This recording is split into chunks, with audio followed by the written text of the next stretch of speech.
এবার আমরা ভার্বের পিপি ফর্ম বা V3 ফর্ম, ভার্বের পার্টিসিপল ফর্ম কোথায় ব্যবহার করব? পিপি মানে আমরা বলি ভার্ব এর পাস্ট পার্টিসিপল। এটাকে স্ট্রাকচার লেখার অনেকে পিপি বলে, অনেকে V3 বলে। ভার্বের পাস্ট পার্টিসিপল ফর্ম কোথায় ব্যবহার করব? সবার আগে সকল পারফেক্ট টেন্স, সকল পারফেক্ট টেন্স, তো সব পারফেক্ট টেন্স কিভাবে গঠন হয়? হ্যাভ ভার্ব দিয়ে গঠন হয়। মানে হচ্ছে হ্যাভ, হ্যাজ, হ্যাড। সব পারফেক্ট টেন্সে এই অক্সিলারি গুলো থাকে। আর হ্যাভ, হ্যাজ, হ্যাড এর পরে ভার্বের V3 ফর্ম হবে, পার্টিসিপল ফর্ম হবে। যেমন ধরেন আই হ্যাড সিন হিম, তাহলে হ্যাড এর পরে V3 ফর্ম। তাহলে সকল পারফেক্ট টেন্সে কি হবে? Had, have, has, had, have, has, had এর পরে ভার্বের V3 হবে। আচ্ছা, এরপরে আরো দুটো শব্দ আছে গেট এবং গট। এই দুটো শব্দ আছে, এই দুটোর পরেও ভার্বের V3 ফর্ম হবে। তারপরে হচ্ছে পারফেক্ট পার্টিসিপল নামে একটা ব্যাপার আছে, হ্যাভিং এর পরে V3 থাকে, এটাকে আমরা কি বলি? Perfect participle. Perfect participle. তাহলে পারফেক্ট পার্টিসিপলের ক্ষেত্রেও হ্যাভিং এর পরে কি বলছে? ভার্বের পাস্ট পার্টিসিপল ফর্ম বলতেছে। পারফেক্ট পার্টিসিপল গঠন হয় এভাবে, হ্যাভিং এর পরে মূল ভার্বের পার্টিসিপল থাকে, এটা একটা মডিফায়ার। ওকে, সো পারফেক্ট পার্টিসিপল হচ্ছে একটা free modifier. Alright, so perfect participle কি হবে? হ্যাভিং এর পরে ভার্বের পাস্ট পার্টিসিপল ফর্ম হবে। এরপরে হচ্ছে প্যাসিভ ভয়েসে সব সময়, প্যাসিভ ভয়েসের ক্ষেত্রে বি প্লাস ভার্বের V3 ফর্ম ব্যবহার করতে হয়। প্যাসিভ ভয়েস গঠন হয় কি দিয়ে? বি এর পরে মূল ভার্বের পাস্ট পার্টিসিপল ফর্ম দিয়ে। বি ভার্ব বলতে আমরা কি বুঝি?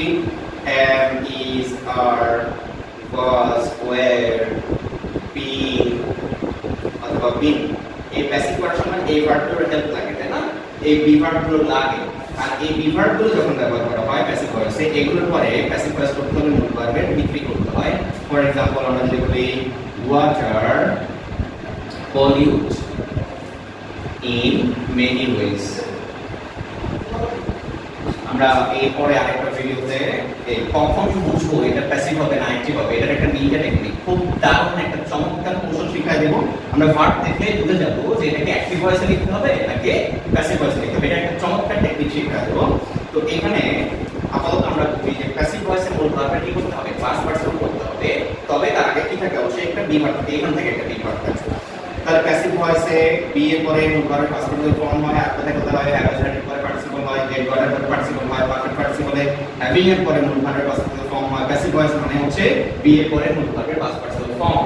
প্যাসিভ ভয়েস গঠন করতে হলে টেন্স অনুযায়ী বি ভার্বের হেল্প নিতে হয়, তারপরে মূল ভার্বের পাস্ট পার্টিসিপল ফর্ম থাকে। যেমন একটা एग्जांपल দিচ্ছি, water pollute in many ways. এখন জলকে দূষণ করা হয়, তাহলে পড়টা কাজটা করছে না, তাহলে এটা প্যাসিভ। প্যাসিভ মানে হচ্ছে একটা বি ভার্ব লাগবে আর এই ভার্বটা পার্টিসিপল হয়ে যাবে। তাহলে ওয়াটারের সাথে আমরা আনকাউন্টেবল নাউন সিঙ্গুলার, এই জন্য এর সাথে ইজ দিব, আর পলিউটকে পার্টিসিপল করব, কি হবে? পলিউটেড। তাহলে water is polluted in many ways. এখানে প্যাসিভ ভয়েস গঠন হয়েছে এই যে টেক্সটে এই বি ভার্ব তার সাথে মূল ভার্বের V3 ফর্ম। আশা করি এই রুলটা ক্লিয়ার। তাহলে আবার একটু বিস্তারিত বলি যে কোথায় কোথায় আমরা মূল ভার্বের পাস্ট পার্টিসিপল ফর্ম ব্যবহার করব। সকল পারফেক্ট টেন্সে হ্যাভ ভার্বের পরে মূল ভার্বের পাস্ট পার্টিসিপল ফর্ম থাকে, হ্যাভ, হ্যাজ, হ্যাড, এগুলোর পরে মূল ভার্বের পাস্ট পার্টিসিপল ফর্ম হবে। এরপরে গেট, গট এর পরে মূল ভার্বের পাস্ট পার্টিসিপল ফর্ম হবে। এর একটা एग्जांपल দেখি আমরা। For example he got admit in a medical college। তাহলে গট এই শব্দটা যেহেতু আছে তারপরে একটা V3 হবে, তাহলে অ্যাডমিটেড V3 করব আমরা, অ্যাডমিটেড।